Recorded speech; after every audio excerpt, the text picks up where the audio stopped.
되게 좋은 일이 일어납니다.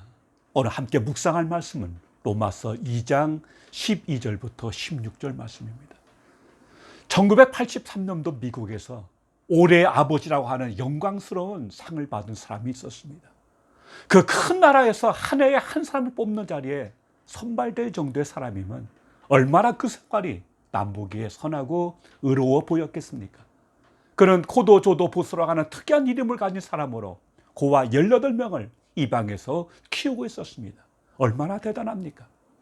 저는 아직 한 아이도 입양시켜본 적이 없는데 18명이 되는 남의 아이들을 데려다 키우니 얼마나 선한 사람이고 의로운 사람입니까? 그렇지 않습니까? 사람들이 칭찬하는 것은 당연합니다. 그러나 그 사람의 선은 하나님과 아무런 관계없는 선이었습니다.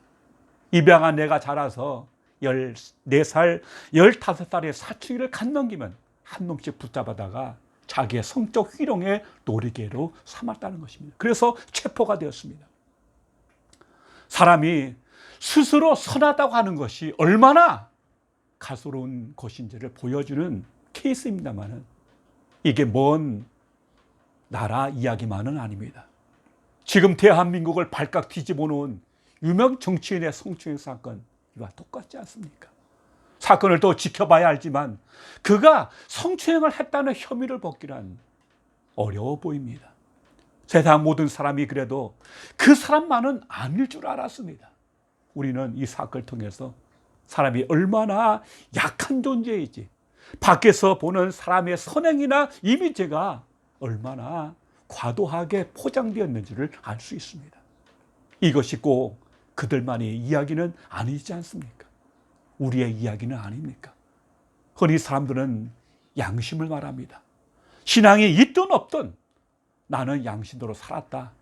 그래서 하늘을 우러러 한 점 부끄러움이 없다고 말하는 이들도 있습니다. 그 배짱과 담대함을 차치하고라도 과연 그럴까요? 과연 우리는 양심대로 살아왔습니까? 혹 그렇다 치십시다. 그러나 그에게는 한 점 죄가 없을까요? 양심을 헬라어로 슈네이 데시스라고 하는데 이 단어는 더불어 함께라는 의미의 쉰과 보다라는 의미의 에이도가 합쳐진 것입니다. 즉 양심이란 더불어 본다는 뜻입니다. 그렇다면 더불어 무엇을 봅니까? 또 누구와 더불어 봅니까? 세상을 보는데 세상과 더불어 본다는 뜻입니다. 쉽게 말하면 우리가 더러운 양심, 깨끗한 양심이라고 말할 때 이것을 나누는 기준이 세상에 속해 있다는 것입니다. 그러므로 양심은 세상적인 기준에 따라서 상대적으로 변할 수밖에 없습니다. 양심이 불완전한 이유는 그때그때의 세상적 기준에 따라 요동치는 것 외에 사람마다 그 기준이 다르기 때문입니다. 어떤 사람은 남에게 싫은 소리 한마디 한 것 때문에 잠을 못 이루는가 하면은, 또 어떤 사람은 처음 예로 든 코도조도 보스처럼 입양한 아이들 대상으로 성추행을 하고도 눈 하나 깜짝 않는 사람도 얼마든지 있기 때문입니다. 다 같은 저울이라고 하더라도 금은방 저울과 방앗간 저울이 똑같겠습니까? 타고난 기질이나 성격 또는 성장 배경이나 문화 배움 등에 따라서 사람마다 양심의 기준이 천차만별이기 때문에 사람의 양심에 기대다가는 무슨 낭패를 겪을지 모르는 게 오늘의 현실입니다. 오늘 본문은 그 양심의 문제를 다룹니다. 우리는 지난 시간에 스스로를 의롭다 여기는 도덕적 인간 또는 철학적 인간에 대해서 살펴보았습니다. 적어도 나는 그렇게 막 살지 않았다. 그러므로 저는 짐승 같은 사람들과 나를 비교하지 말아라 하는, 그래도 남보다 선하다고 생각하는 사람들에서 우리가 함께 살펴봤습니다. 이것을 다른 말로 하면 나는 양심대로 살았다는 말로 바꿀 수 있을 것입니다. 그들은 양심주의자들입니다. 양심주의란 인간의 양심으로 모든 의와 선을 이룰 수 있다고 믿고 또 그렇게 살려고 노력하는 사람들을 일컫는 말입니다. 우리는 어떤 사람을 가리켜 참 양심적이다라고 말합니다.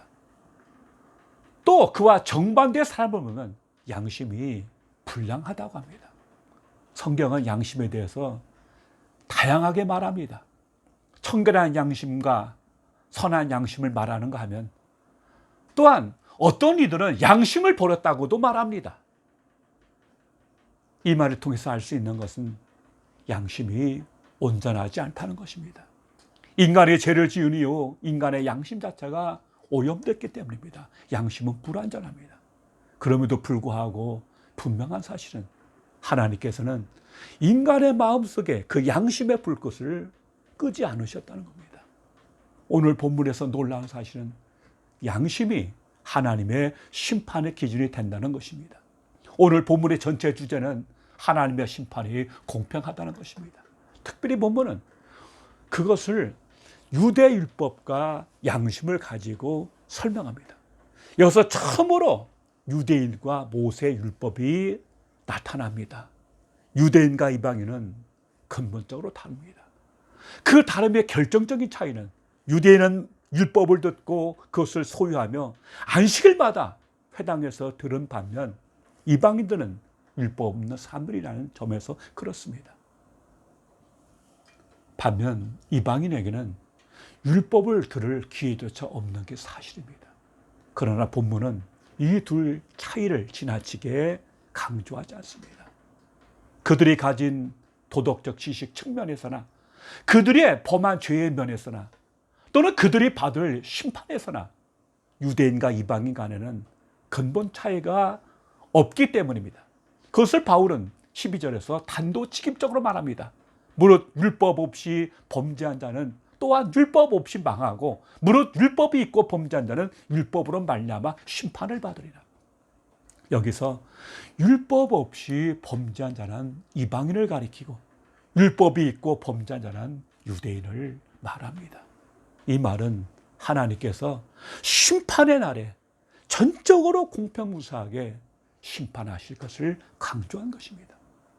사람들을 율법을 알고 죄를 지었던, 모르고 지었던 그들이 죄를 지은 방식에 따라 심판하실 것이기 때문입니다. 심판의 근거는 그들의 행위입니다. 심판의 기준은 그들의 지식과 그들이 그 지식을 따라 살았느냐 아닌가라 하는 것입니다. 이것이 12절과 13절의 말씀입니다. 중요한 것은 하나님 앞에서는 율법을 듣는 자가 아니요 오직 율법을 행하는 자라야 의롭다함을 받으리라. 여기서 중요한 단어는 오직이며 행하다에 해당되는 헬라어 포이에테스는 흉내내는 것이 아니라 절대적으로 이루는 것을 의미합니다. 이어서 14절 15절은 율법 없는 이방인이 본성으로 양심을 따라 살면 그에게는 그 양심이 기준이 되며 자기에게 율법이 된다는 것입니다. 이 구절을 얼핏 생각하면 양심대로 살면 구원받을 수 있다는 말로 들을 수 있습니다. 그런데 우리가 꼭 알아야 할 사실은 13절부터 16절까지 쓴 문장 형태가 긍정이 아닌 부정을 강조하는 반어법이라는 점입니다. 즉 이론적으로는 엄격한 양심으로 하나님의 영광을 드러내며 살아가면 구원받을 수 있지만 그러나 그럴 수 있는 사람이 한 사람도 없음을 강조하는 것입니다. 이 점을 바울은 로마서 3장 20절에서 다시 설명합니다. 그러므로 율법의 행위로 그의 앞에 의롭다 하심을 얻을 육체가 없나니 율법으로는 죄를 깨달음이라. 3장 10절은 기록된 바 의인은 없나니 하나도 없다고 말합니다. 하나님의 은혜가 주어지지 않으면 정말 하나님께서 붙들어 주시지 않으면 하나님 앞에서 완전한 의를 이룰 수 있는 사람은 한 사람도 없습니다. 구약 성경 최대의 사건이었던 노아 홍수 사건을 보십시다.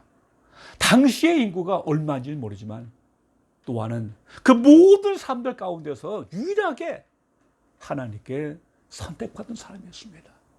그것을 기록한 창세기 6장 8절은 이렇게 말합니다. 그러나 노아는 여호와께 은혜를 입었더라. 이는 그가 하나님 눈에 쏙 들었다는 말인데 그 은혜가 있어서 이어지는 구절은 노아는 의인이요 당대의 완전한 자라고 평가하고 있습니다. 그러니까 하나님의 은혜가 먼저라는 것입니다.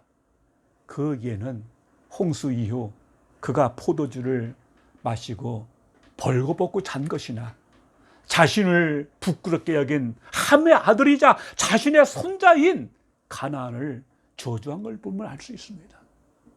하나님의 은혜가 빠진 인간 노아는 별 수 없는 인간이었습니다.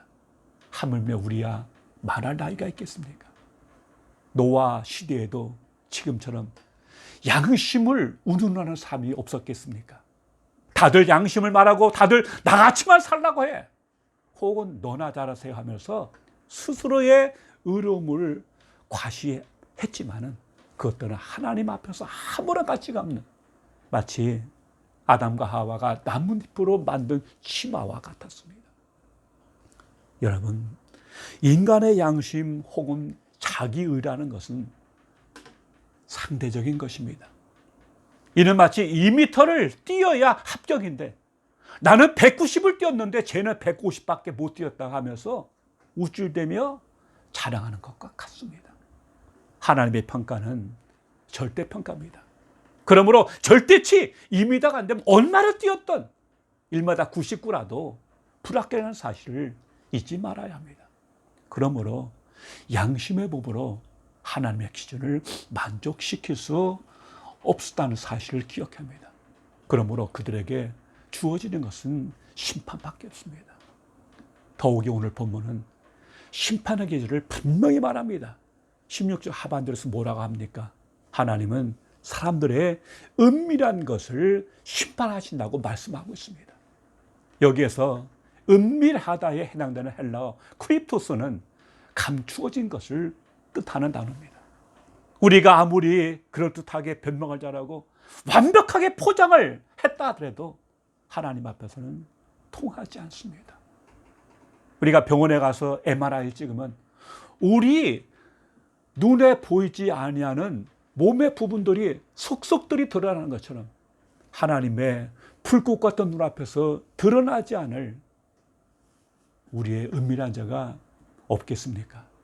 그 하나님 앞에서조차 하늘을 우러러 한 점 부끄러움이 없다고 장담할 수 있을까요? 우리가 이러한 사실을 진심으로 깨닫게 되면 하나님께 감사하지 않을 수 없습니다. 왜 그렇습니까? 하나님께서 우리를 그냥 내버려 두셨다면 지금쯤 우리는 본능과 욕심을 따라 짐승처럼 살았거나 알량한 양심을 내세우며 자기 의를 떠벌리면서 완전 두 얼굴로 살았을 것이기 때문입니다.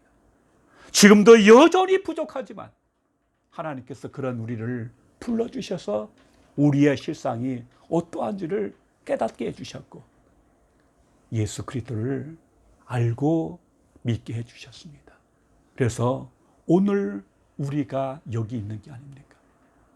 우리가 이 사실을 안다면 우리도 어메이징 그레이스를 노래한 존 뉴턴처럼 나 같은 죄인 살리신 그 은혜 놀라워 잃었던 생명 찾았고 광명을 얻은 여를 부르며 하나님의 크고 놀라우신 은혜와 사랑을 감사하고 찬양해야 할 것입니다. 기도하겠습니다.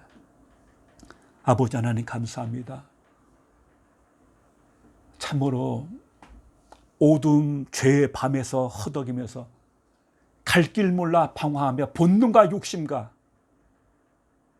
알량한 양심을 내선 자기의에 붙들려 살아가던 우리를 주의 나라로 불러주셔서 알게 하시고 깨닫게 하시고 믿게 하셔서 하나님의 자녀 삼아주신 것을 감사합니다. 그 은혜, 그 사랑에 우리 눈이 열리게 하시고 더욱더 빛 가운데 행하며 빛의 자녀 삼아주신 하나님께 찬양하며 기뻐하며 감사하는 우리들이 되게 하여 주시옵소서. 그리하여 이 땅 어두운 곳에 여전히 헤매는 영혼들을 빛의 나라로 인도하게 하시고 우리가 함께 더불어 어메이징 그레이스를 참으로 노래하는 하나님의 삶들, 하나님의 나라가 되게 하시고 일에 복되게 쓰임받는 우리 모두가 되게 하여 주시옵소서. 예수님 이름으로 기도하옵나이다. 아멘.